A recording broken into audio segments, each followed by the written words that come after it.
So Rob, obviously people are kind of freaked out about rolling shutter. They want to make sure that they don't get it in their productions. Yep. What are some strategies? Well, they could buy a camera that has a CCD sensor. Yeah, but that kind of defeats the whole purpose of shooting DSLR. Right, you're not going to really find that, no. Probably the easiest one is to control the speed of your pans, right? Okay. DSLRs and CMOS in general, but DSLRs are not particularly, So not this, right? Exactly. Okay. DSLRs are not probably the first choice to go out and shoot your next action movie, whip pans, Jason Bourne type stuff.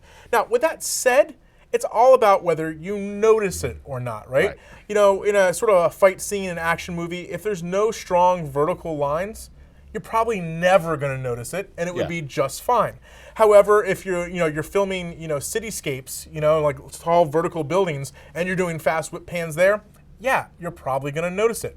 Earlier, we took a look at this shot where we have the windows here, right? And it's just a static shot, and you can notice that it's, we're getting this sort of jello effect or this wobble effect back and forth, right? Yeah. So, but if I had panned slower while we were doing that, a nice controlled pan, we'd have gotten less of that wobble. Well, we call that a film pan, and it's basically speed like that. It goes back to the days of film, of making sure that, you can count as you're panning.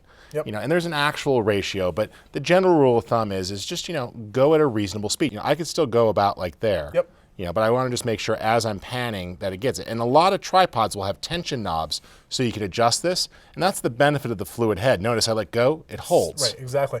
And the other thing I'll say about that is that, this is all about, I don't want to say pre-production, but sort of testing on set before you're actually trying to get that shot.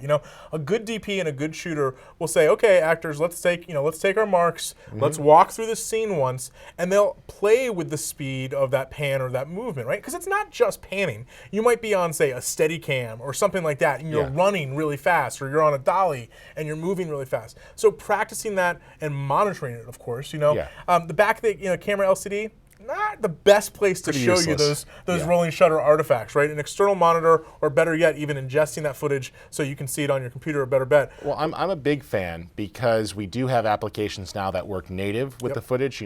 Newest version of Avid, Premiere Pro, Final Cut 10. You could pop that card in and open it up, look at it right away, see the shot in its native form, and put it on a big screen and watch it back. Play back full screen on a laptop. You will see this full screen on a laptop. Yeah, but in some circumstances, Rich, it's just going to be unavoidable, right? The script or the type of camera movement that you're doing is just going to have a little bit of rolling shutter in it. So how long is it going to take? I mean, jump cuts, lens flares, flash frames.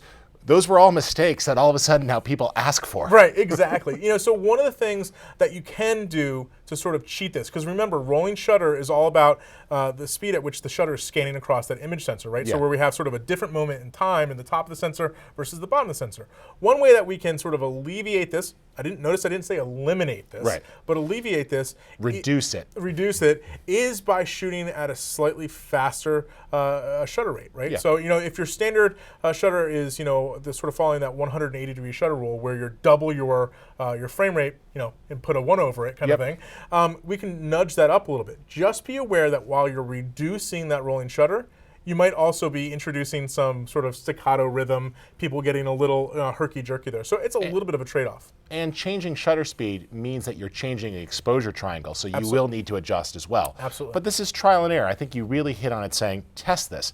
Newer cameras, less a problem. They keep fixing this and refining it. It's been amazing. Every camera that comes out, it's less and less and less. And I'm sure that we're going to see a point where it's just not a non-issue anymore. I'm sure we're going to get to the point where you could turn it off or on because there's going to be people who want it. Right. Now, of course, the good news is like all things production related, there is, generally speaking, a viable way to fix it in post. Yeah, the phrase that I hate, fix it in post, but yes, there are. I mean, early on we were dealing with plugins like the Foundry's rolling shutter plugin for After Effects and stuff like that, but now even, most editorial tools are starting to introduce these fixes. For example, Final Cut Pro 10 from Apple, you can analyze a clip for rolling shutter and have Final Cut Pro 10 automatically fix it for you, which is cool. And the Warp Stabilizer in Adobe's products will actually, fix handheld shakiness or bumps, and can remove rolling shutter if you go into the advanced section and turn it on. Yep. So these are both very viable features, and if you head here on lynda.com and you look around,